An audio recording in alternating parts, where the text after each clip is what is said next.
If you guys want the promo code to my shake, you could just look down. Just kidding, I'm not there yet, but one day I will be, so let's just practice right now. My promo code is that in my...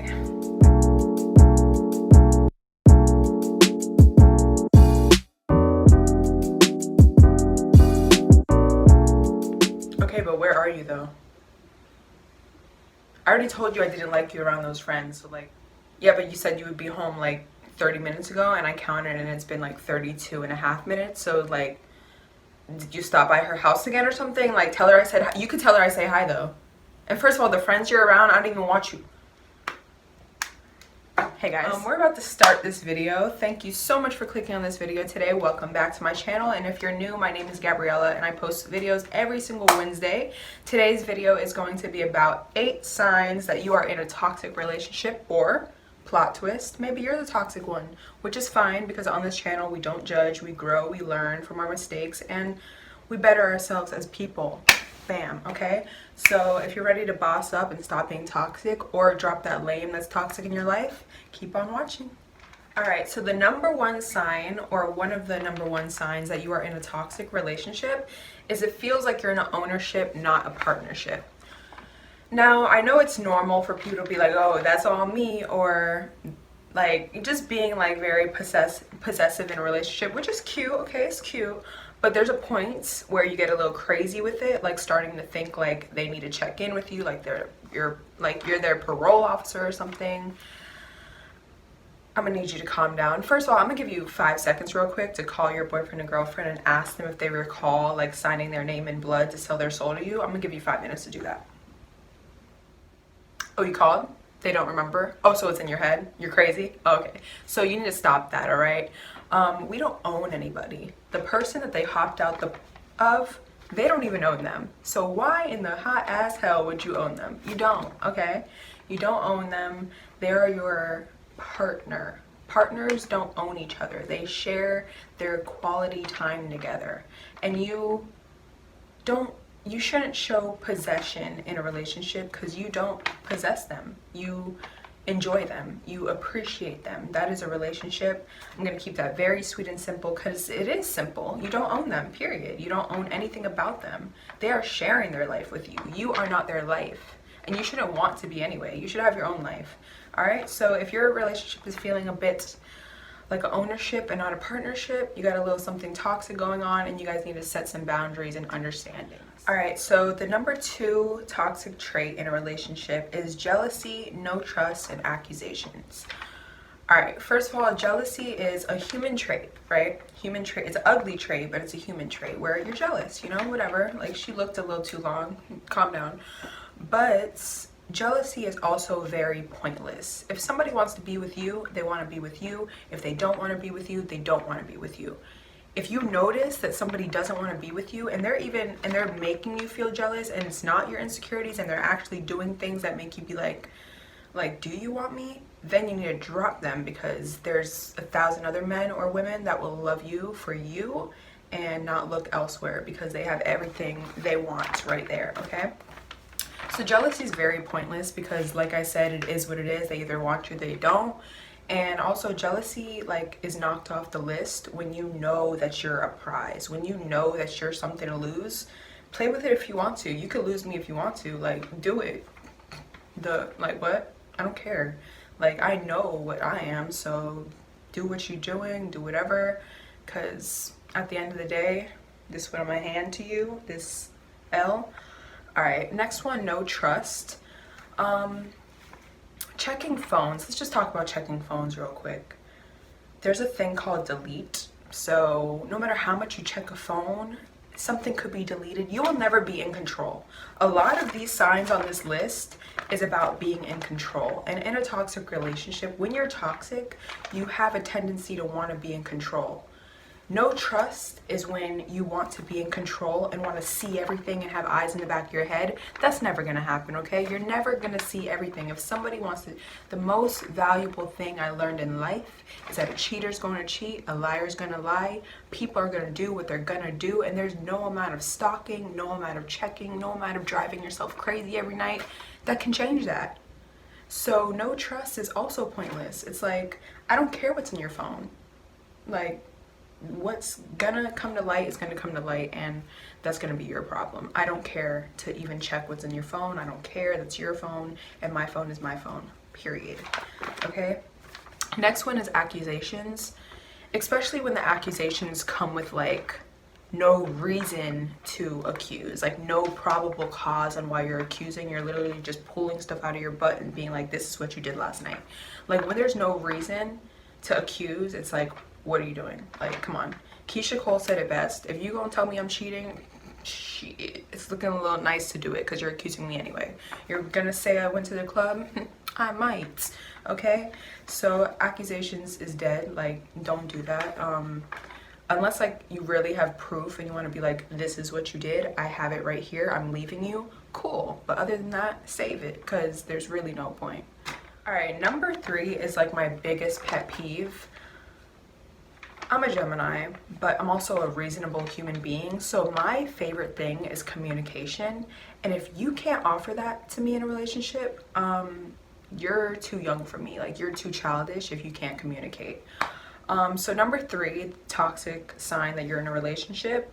Every discussion is an argument or drama in their eyes. They don't understand communication. They feel attacked. God forbid you come to me to talk about something. Like, what? Feelings? What is it? Like, you have thoughts? You want to talk about your thoughts?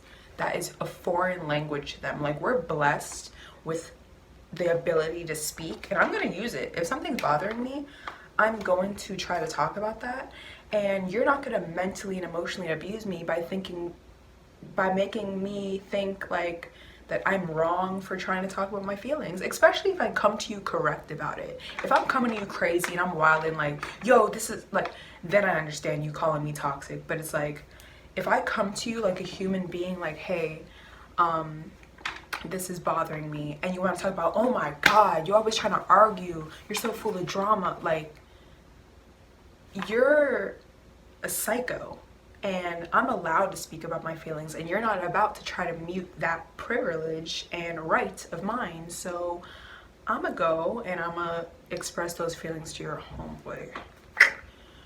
All right, sign number 4 that you are in a toxic relationship is you feel like your feelings are unimportant and invalid because you're always catering to that person's insecurities or needs or trying to make them feel secure.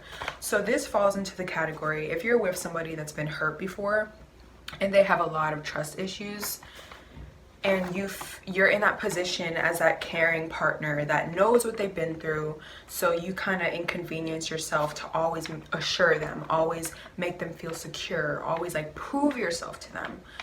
That was me, like always proving, hey, I'm not like them, this, that, this. That's not my job. It's not my job. I don't have time for it today. The person I am today, no.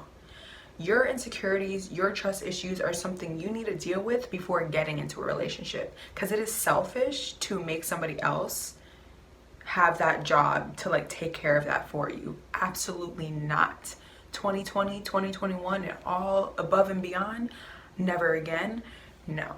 Okay? That's not my job. It's an inconvenience. It's tiring. It's exhausting. Period. Like, I'm not doing that.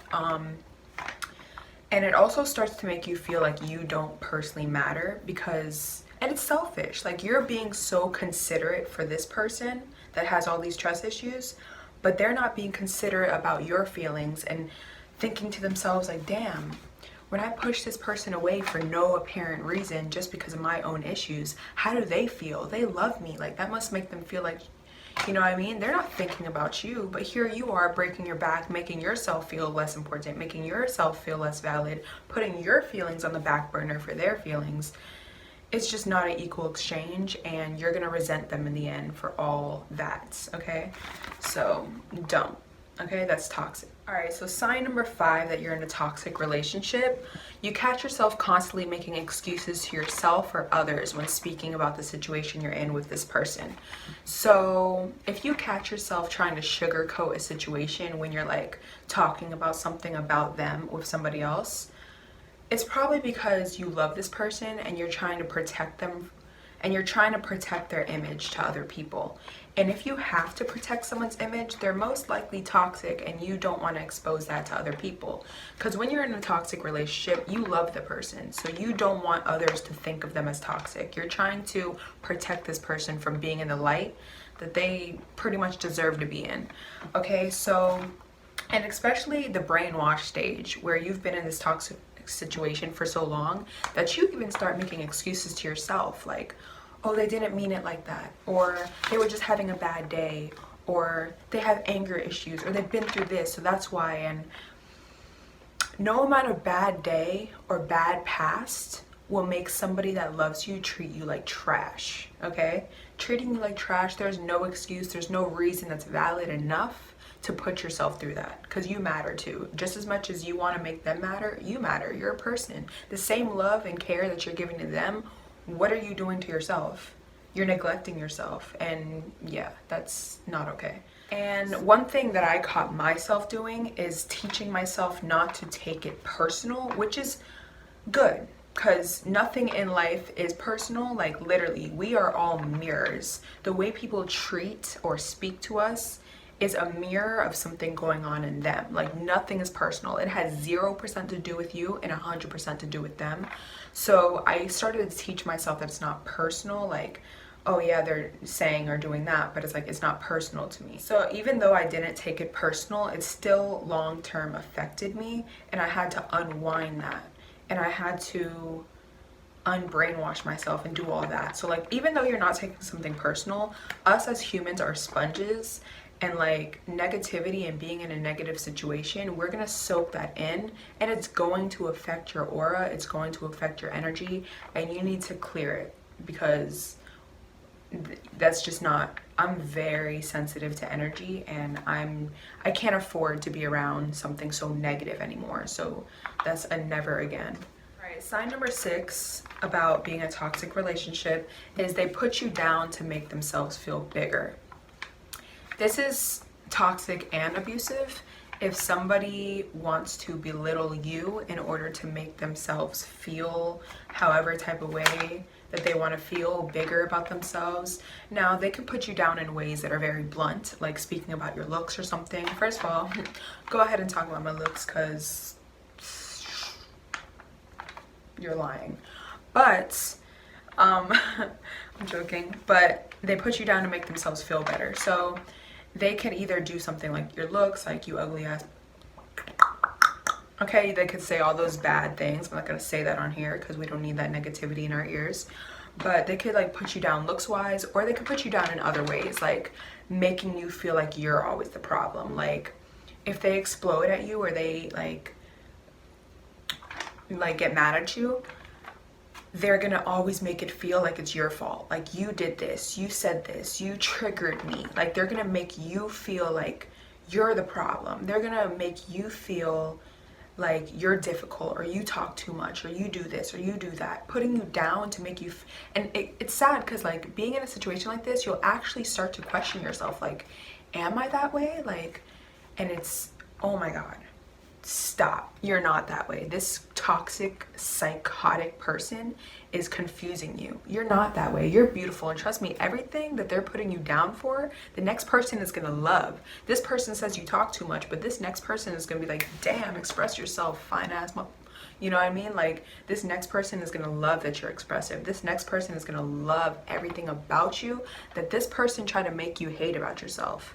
So this lame is not gonna matter when you, and first of all, even if you don't meet that next person that makes you love all those things, you're gonna meet yourself. After you let this person go, you're gonna meet yourself, and you're gonna teach yourself, like, I'm amazing.